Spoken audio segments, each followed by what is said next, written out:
De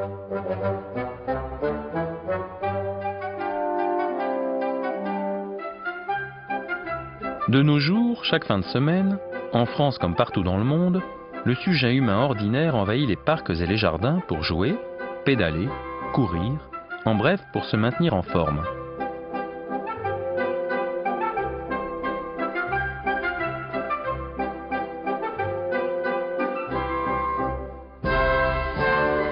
Car chaque lundi, il lui convient d'être compétitif pour gagner sa vie.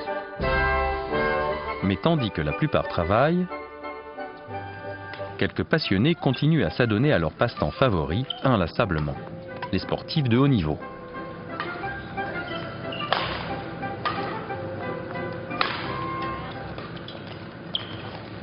À Châtenay-Malabry, en région parisienne, les meilleures joueuses françaises de badminton s'entraînent en moyenne entre 4 et 6 heures par jour, sans compter les périodes de stage, les jours de match et le reste. Physiquement, je pense que certaines des joueuses ont la capacité de tenir certainement un petit peu plus longtemps sur le court, mais il y a aussi des activités à côté et il faut privilégier un petit peu la récupération à certains moments. Et on ne peut pas cumuler et une activité professionnelle et une activité d'entraînement à plein temps, c'est pas possible, sinon les joueurs explosent physiquement. Au très haut niveau, le badminton n'est plus l'aimable loisir familial que chacun connaît. C'est un sport explosif et éprouvant, un des plus exigeants du point de vue de la dépense énergétique, juste après le hockey sur glace et à égalité avec le squash. Ce qui ne freine en rien l'ardeur des mordus du volant. Parfois elles sont demandeuses de plus d'entraînement qu'il ne faudrait, il faut juste peut-être leur expliquer à un certain moment qu'il faut réduire un petit peu la dose d'entraînement. Ça, il faut qu'elles arrivent à comprendre ça. C'est surtout les jeunes, c'est des jeunes qui arrivent, qui ont tendance à demander plus d'entraînement qu'il ne faudrait. Et au fur et à mesure que le temps passe, elles se rendent compte qu'il faut privilégier la qualité au volume d'entraînement. Si on n'est pas suffisamment proche de l'athlète, on peut difficilement déterminer les limites de chacun. Et on peut aussi difficilement déterminer certaines dérives ou certains problèmes qui peuvent se produire par la suite.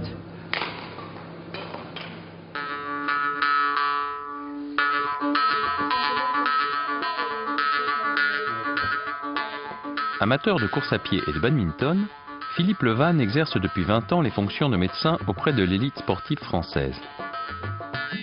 L'athlète de haut niveau et ses limites, il connaît. Le sport de haut niveau, c'est un subtil équilibre. Quand on n'est pas assez entraîné, c'est la contre-performance. Quand on est trop entraîné, c'est l'accident. Donc il faut toujours surfer sur cette ligne qui est impalpable mais qui est présente. Ces jeunes championnes ont toutes commencé dans de modestes clubs de quartier ou à l'école. Au prix d'un travail acharné, elles ont intégré les centres de haut niveau régionaux, puis nationaux, avant de pénétrer au sein du simple, le très haut niveau. Aussi, comment accepter l'idée qu'une blessure ou qu'un excès de fatigue vienne interrompre cette longue course d'obstacles? Ma méthode, en tout cas, c'est toujours de convaincre le sportif, et c'est le sportif qui dit oui, c'est vrai, je ne vais pas faire cette compétition, ou oui, c'est vrai, je vais prendre 15 jours de repos. Mais on est là pour leur expliquer. Ça s'appelle le consentement éclairé du malade d'ailleurs, et ça se retrouve dans n'importe quelle consultation médicale. Sur les côtés. On n'est pas là pour aider la performance. On est là pour que le sportif puisse faire sa performance dans les meilleures conditions de santé possibles. Ça fait trop longtemps que je suis dans le sport de haut niveau pour dire que le sport de très haut niveau est bon pour la santé. Par contre, encore une fois, on accompagne des gens qui vivent une passion, et pour qu'ils le fassent dans les meilleures conditions possibles.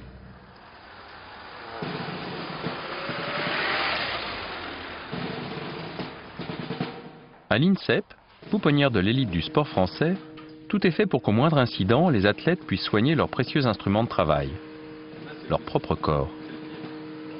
Allez, 1, 2, 3, 4, 5, 6, 7. Sandra Ribeiro, par exemple, jeune championne de saut à la perche, ne s'entraîne pas pour la compétition. Elle s'entretient et se fortifie pour la reprendre plus rapidement.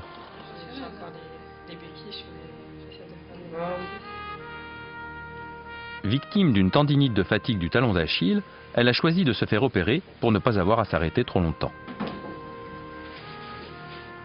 C'était plus des petites blessures mal soignées des petites tendinites que j'ai pas pris assez de temps pour soigner mes blessures. J'étais toujours pressée de revenir pour courir. Et à la longue, ça s'enflamme et ça devient de plus en plus dur de travailler dessus. Cette récupération nécessite 4 heures de soins et de rééducation par jour. Conformément aux vœux de l'athlète, elle sera rapide. Maintenant, on est quasi à cheval. On dit que ce sont des amateurs, mais on est quasi sur des professionnels. Il ne faut pas se le cacher. Et donc, cette obligation de résultat fait qu'eux, ils ont une obligation d'entraînement. Et cette obligation d'entraînement, les entraîneurs, eux aussi, doivent rendre des comptes. Ils ont aussi des obligations de résultat. Et donc, ils forcent un petit peu la machine. C'est vrai. C'est vrai. Au maximum, pris au maximum. Allez, pousse. Allez, résultat pour. Allez, encore. Allez, à fond. Allez. 2 fois par an, chacun des 6000 sportifs français de haut niveau se soumettent à un bilan médical complet et obligatoire. C'est le fameux suivi longitudinal. Il s'agit d'une part de procéder à des contrôles classiques afin de détecter toute anomalie de l'état de santé des athlètes. C'est un peu comme la médecine du travail des sportifs de haut niveau.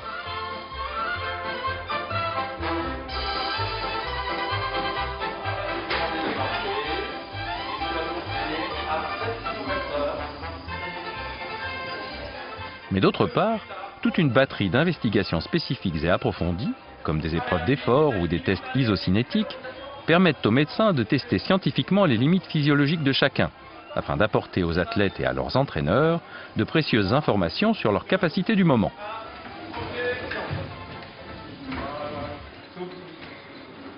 Tout ce qui concerne l'aide à la performance, ça consiste à mettre des outils ou des techniques à disposition du sportif pour améliorer un geste, pour améliorer la qualité d'entraînement. Mais quand on arrive au niveau de l'augmentation ou l'amélioration de la récupération, par exemple, là on commence à manier un outil ou un concept qui est à la limite entre ce qu'il peut faire de naturel. La meilleure des récupérations, c'est de se reposer et de laisser un temps suffisant entre 2 séances d'entraînement. Vous pouvez faire appel aux kinésithérapeutes qui vont, par des massages, des techniques de mobilisation, vous faire récupérer sur le plan musculaire et articulaire, par exemple. Et puis, si ça ne suffit pas, on a tendance à aller chercher, par exemple, des compléments alimentaires, des produits énergisants, des produits pour mieux récupérer. Et puis, si ça ne suffit pas, il y en a qui vont aller encore au-delà de ça, chercher d'autres produits pour rajouter dans les boissons, pour rajouter dans l'alimentation, dans l'optique, soit de mieux récupérer, soit d'améliorer la performance. Donc notre démarche à nous, c'est de veiller à ce qu'il n'y ait pas de systématique chez un sportif de rechercher ce qu'on appelle ces aides ergogéniques, ces compléments alimentaires, ces boissons de récupération, qui honnêtement parlant ne servent à rien si on se nourrit normalement, si on s'alimente normalement, si on boit tout fait normalement et si on prend le temps de se reposer. Mais des compléments alimentaires qui ne servent à rien aux médicaments qui permettent de gagner artificiellement en puissance, de vaincre le stress, de reculer les frontières de la douleur et de la fatigue, il n'y a qu'un malheureux petit pas. Vaincre ou périr. Certains sportifs sont prêts à tout pour gagner, quoi qu'il en coûte à l'esprit du sport et à leur organisme.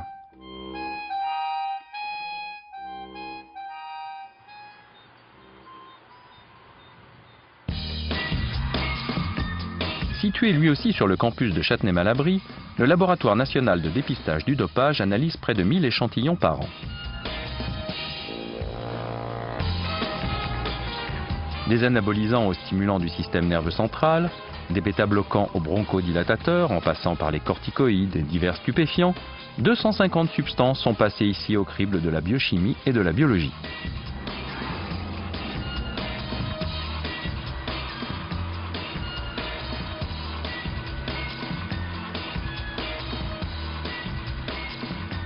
Avec la science, théoriquement, les limites à ne pas franchir sont claires. Cependant, vous savez que les produits médicamenteux, en principe, vous prenez un produit le matin, le midi et le soir, voire le matin et le soir, soit 2 fois par jour. Si vous les prenez 2 fois par jour, c'est que leur rémanence dans l'organisme est très faible, c'est-à-dire qu'ils sont rapidement éliminés. Donc ça veut dire qu'ils ont des fenêtres de détection assez faibles. Et il en va ainsi même pour le dépistage de l'EPO recombiné. Cette trop fameuse hormone qui, produite artificiellement, multiplie les globules rouges dans le sang et augmente l'endurance des sportifs. Le PO n'a pas besoin d'être dans l'organisme pour produire son effet. Elle peut avoir été déjà éliminée, mais ces effets, les effets recherchés, c'est-à-dire la fabrication de globules rouges, perdurent, puisque les globules rouges vivent beaucoup plus longtemps dans l'organisme que ne vit le PO dans le même organisme. Donc on peut très bien calculer son coût, arrêter le PO à temps pour être absolument blanc le jour de la compétition, tout en bénéficiant encore de la présence des globules rouges qui ont été fabriqués grâce aux injections de PO. Selon les scientifiques, seule la multiplication des contrôles inopinés permettrait donc de compliquer la vie des fraudeurs. Néanmoins, dans la compétition qui les oppose aux sportifs dopés, les biologistes ont pris une longueur d'avance sur ceux qui voudraient modifier le corps même de l'athlète en le modifiant génétiquement.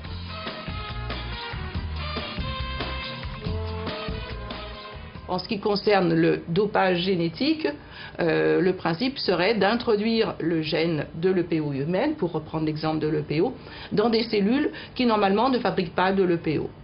Et nous avons commencé à étudier ce problème grâce à la collaboration avec un laboratoire de Nantes, le laboratoire de Philippe Moulier, qui avait réalisé certaines expériences sur le macaque. Et nous avons analysé l'EPO produite dans ces conditions et nous avons montré qu'elle n'était pas parfaitement semblable à l'EPO produite par le macaque de façon normale. Belle victoire, même s'il reste bien sûr à tester cette découverte sur l'homme. Mais pour un coup d'avance, combien d'exemples de retard dans la mise au point de tests de dépistage, voire même parfois tout simplement d'absence de tests? On aura toujours du retard. Il y a forcément un décalage entre le développement de méthodes pour détecter les produits dans le milieu biologique et puis la mise sur le marché. Le challenge, l'enjeu, si vous voulez, c'est de réduire ce fossé.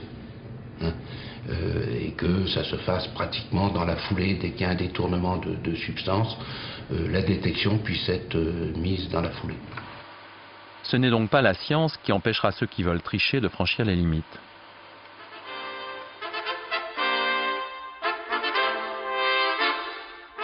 Restent les fondements du sport, ces beaux mots de courage, de persévérance, d'abnégation, de loyauté, de libre discipline, d'esprit d'équipe, qui résonnent si étrangement avec les valeurs de notre société. La compétitivité, le goût de l'entreprise, l'éloge de la réussite. Comment donc expliquer à un jeune athlète d'aujourd'hui qu'il y a des bornes à ne pas dépasser et qu'il n'est pas si grave d'échouer? C'est pas facile, c'est vrai, d'enseigner l'éthique dans une société comme la nôtre aujourd'hui. C'est vrai que le sport de haut niveau, c'est un petit peu, comme le disait un petit peu mon entraîneur quand je jouais, c'est pas une démocratie, c'est une méritocratie. C'est-à-dire que celui qui gagne a plus automatiquement, parce qu'il a évidemment l'avantage de l'image qui est reproduite un petit peu partout puisqu'il gagne. L'avantage de l'image, c'est aussi l'avantage de l'argent gagné par la suite, de l'estime des autres. Enfin, il y gagne partout. Et c'est vrai que les valeurs du sport de haut niveau ne sont pas forcément éthiques. Après ça, c'est les arbitres, les règles, les entraîneurs qui sont autour qui doivent faire le nécessaire pour que ça marche. Demain, samedi, c'est jour de compétition. Après un travail acharné et des sacrifices hors du commun, les athlètes se livrent en spectacle. Alors, pour notre plus grand plaisir, que les champions brillent et que leurs exploits soient sans limite. Et afin que nul ne tombe dans l'arène, n'en oublions jamais le prix.